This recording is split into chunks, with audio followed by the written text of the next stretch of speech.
Tires screamed against the asphalt, filling the air with the smells of burning fire. Searing heat roared outside the car as a pursuit vehicle with a mounted flamethrower spat long streaks of superheated kerosene, the fiery orange tendrils singeing the already worn paintwork. On the opposite side, a motorcycle zipped next to the car, with two occupants riding, one driving, the other about to aim a spear right at the driver's seat. Pete slammed on the brakes only for a second, allowing the fire-blasting truck to pass by his car, instead spewing flames over the two marauders on the bike.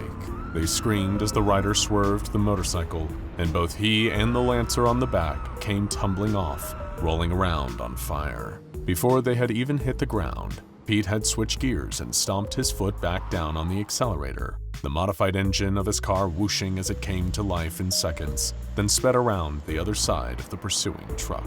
The marauder operating the flamethrower was still struggling to swivel the weapon around to aim it at the car again, when Pete wrenched the sawed-off shotgun from the holster strapped loosely around his leg. He knew there was only a single shell left in one of the barrels. He'd barely managed to scrounge up any recently, but desperate times called for it. Pointing the gun out of the driver's side window, he squeezed the trigger. The blast burst from the shotgun, striking its target. Boom. The kerosene tank fueling the flamethrower erupted, engulfing the pursuing truck in an enormous fireball, killing the marauders on board. But Pete's eyes were already on the road, still speeding away. He caught a glimpse behind in the rear view, the glinting of glass and metal in the sunlight as a horde of vehicles gave chase. The beating of war drums and roar of engines were still a few miles behind them, but carried across the open desert like a foreboding warning.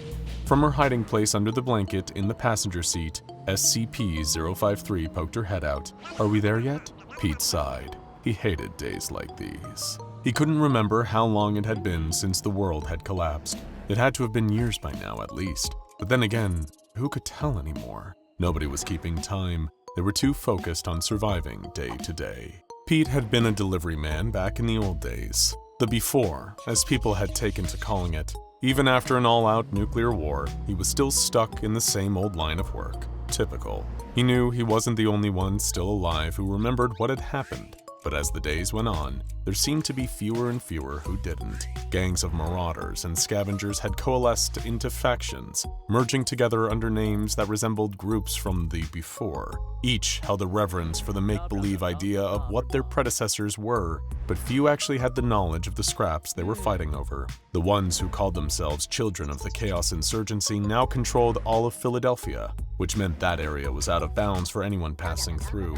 The children were ruthless, and they had salvaged military hardware to keep any would-be invaders out of their territory. Occasionally, as the battered car that now served as his home careened down the ruined highways, Pete passed patrols of brokens, sifting through the scrapped husks of vehicles, looking for any worthwhile components. He normally kept his distance. Another time when he'd had to trade with one of their chapters, they made him sit and learn for hours about their god, Mechane, and something about their holy mission to rebuild the world. Looking outside, it clearly wasn't going all that well. When the world had learned about the secretive SCP Foundation, that anomalous beings, entities, objects, places, and people existed, mass hysteria had swept the entire globe. Pete often thought about those days, whenever he drove past any of the old, worn-out billboards with the faded words, "Could someone you know be an anomaly? Contact the SCP Foundation today," still just about legible.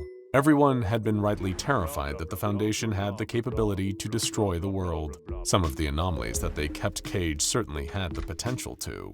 But when that first atomic flash burst across the skyline, it became clear that someone else had managed to beat them to it. Pete had always assumed that some other power had launched the first nuke and bombed the world back to the Stone Age. He'd heard mutterings, though, mostly from those who were already on their way out, dying from radiation poisoning, that the Foundation had been responsible somehow. There was a rumor about some old Soviet-era anomaly the Foundation had under wraps, some kind of reanimated corpse that could initiate a nuclear launch. Dead Hand, the stories called it. Pete had been completing a job ferrying fuel and water to a settlement of survivors. That was the most part of his post-apocalyptic vocation, making dangerous deliveries for a small share of supplies to keep himself alive. No one paid in money anymore, just bartered for whatever was still edible and drinkable, anything without too much radiation in it. On a few rare occasions, Pete would get something that seemed a little more exciting, but it usually amounted to smuggling ice cream to some elitist, shut-off wasteland community, or delivering an old poker chip to a billionaire who stayed safe from the radiation in their expensive homes built to outlast the end of the world. But this new job was one of the even rarer kind, moving an anomaly. Since the war, the Foundation had fallen into ruin. Most of their facilities had either been destroyed or blasted open when the bombs dropped, leading to all manner of nightmares spilling out to wreak havoc. Nobody dared set foot in Alaska now that the flesh that hates had spread there, leaving no survivors. The few sites that had survived the nukes and continued functioning had soon been broken into by marauders and scavengers, hoping either for some quick revenge against the Foundation or some impressive salvage they could trade for clean water. What they found waiting for them in those Foundation sites was almost always more than they'd bargained for. Tapping the underside of an old dog food can, eating the dregs of his only meal in weeks, Pete turned around, gun raised, startled. Someone was nearby. It had been hours since he'd left the settlement, delivered their water as commissioned, and then set off in search of any other leads. He'd never expected one of them to come looking for him. Obscured by the shadows inside the dilapidated building Pete had been scavenging, a figure stepped calmly towards him. Their clothes seemed almost too neat, too well-maintained when compared to the rest of the survivors the post-apocalyptic postman had encountered. From repurposed body armor to leather chaps and hockey masks, Pete had seen it all. The figure wore a cleanly pressed suit, their face hidden from view. In fact, it was like Pete couldn't properly focus his eyes clearly on them. "You must be Peter." They spoke calmly, despite the shotgun trained at them, almost as if they knew it was empty. "Pete," his reply was blunt, the expression on his face not quite mad but more perturbed. "And who the hell are you?" "Me." The figure chuckled dryly. "I'm nobody, just someone with a job for you." Hearing their offer out, it sounded relatively simple. Transport an anomaly of great importance from a marauder encampment to an old Foundation site. No questions asked. The exact kind of legitimate and above-board business Pete was used to running. In exchange, there was more than water and fuel for his car on the line. The mysterious stranger said they could offer a way out. Pete had heard rumors that back during the Before, the Foundation had knowledge of other universes, even a few ways to access them. And there was bound to be one out there where the bombs never dropped, the war never happened. But like most jobs, this one wasn't without a catch. Or two. The first was that Pete had to retrieve the anomaly, with only their old Foundation designation as their only lead, SCP-053. He had no idea what it looked like, just that they were holed up at a marauder encampment a short drive away. The other catch was the site Pete was meant to take the anomaly to. Nobody knew where to find it. It had been one of the Foundation's most secretive facilities, so tracking it would be tricky. Luckily, Pete knew of someone who might be able to help. But first, he needed to find SCP-053.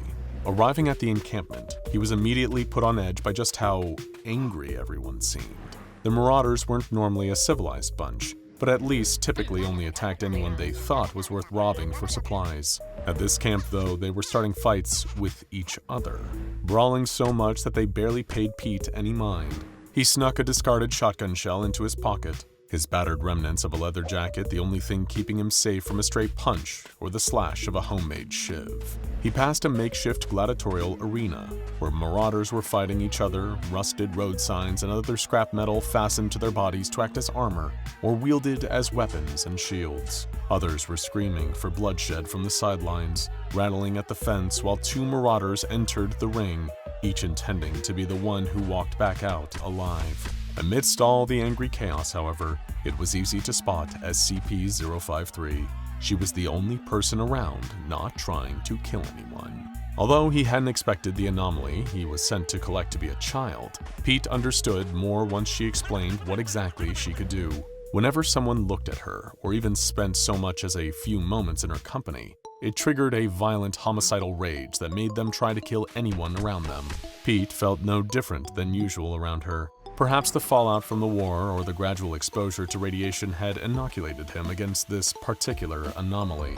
It could have been that SCP-053's abilities had been overextended by sending all of the marauders around her into a murderous frenzy. Or maybe Pete had just changed too much since the nukes had dropped. He had certainly never had to kill anyone over a canteen of water back during the before. In fact, he was hard-pressed to remember a time when he wasn't feeling— angry wasn't the right word, more a passive background feeling of annoyance, perturbed. Next came tracking down the Foundation site, and fortunately, Pete knew exactly who to ask. As they drove off with SCP-053 in tow, he noticed a commotion in the Marauder encampment as it receded into the distance. They'd stopped attacking each other and noticed the child was gone. Following a route of mostly dirt tracks, Pete kept the car at a steady speed until he saw what he was looking for, a makeshift green cross, the now universally accepted sign of a wasteland doctor. This shack was neutral ground, a place where anyone could seek medical assistance as long as they didn't start trouble. Those who did found themselves being surgically turned into zombies by the literal beak-faced doctor who ran the place. SCP-049 had spent a long time living in Foundation containment, and Pete knew it. If anyone could point them in the direction of the site they were looking for, it was the Plague Doctor. The surgeon was bemused by Pete's request. That particular site had been the Foundation's most infamous before the bombs fell, and one of the hardest to find. According to Pete's anonymous client, there were a few potential locations, each one as far away and hard to reach as the others. It was either in Michigan, 35 kilometers northwest of Lansing, on the side of an old United States Air Force base in Omaha, Nebraska, or vaguest of all, somewhere in Tennessee.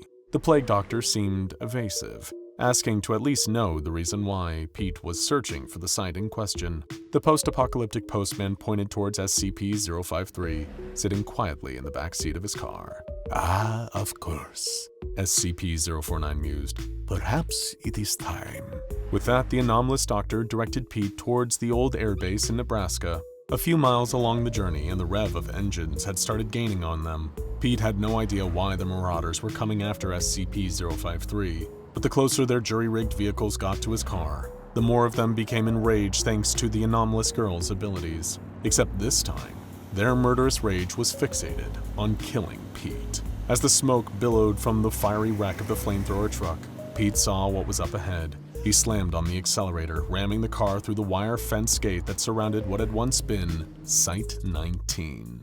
Aware that the Marauders were still on their trail, Pete pulled the car over and urged SCP-053 to get out. The nameless client had said she would know what to do once she arrived at Site-19, and after thanking Pete for bringing her there, the anomalous girl wandered off. Once she had left, Pete searched around the mess in the front of his car for another shotgun shell. He was out. Still, he thought to himself, this would make for a hell of a delivery. He marched out to face down the approaching Marauder vehicles, shotgun aimed outwards at them, one man against an army. But to his surprise, they slowed down, hulking homemade monster trucks parking gently in front of him. Expecting a fight, he kept his empty gun raised as a panicked group of Marauders exited their vehicles and rushed over to him.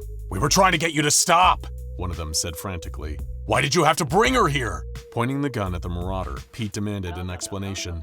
The distraught survivor told him that although SCP-053 put everyone around her in a state of homicidal rage, it had at least kept her away from Site-19.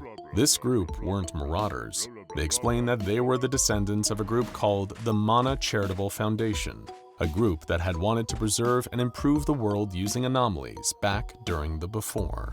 They had taken the anomalous child in willingly, knowing that her powers would make them all attack each other, but that was preferable to the apocalypse. She is death, their leader said solemnly. Horseman of the apocalypse, you just brought her to her steed. A reptilian roar emanated from somewhere in the facility, followed by a crashing, as something unkillable burst out of Site-19, carrying SCP-053 on its back. Pete looked on with the same look strewn across his tired face. He was perturbed. Now go check out I Survived 100 Days of SCP-0011 Daybreaks, Here's What Happened, and SCP-XK Class End of the World Scenarios Explained for more.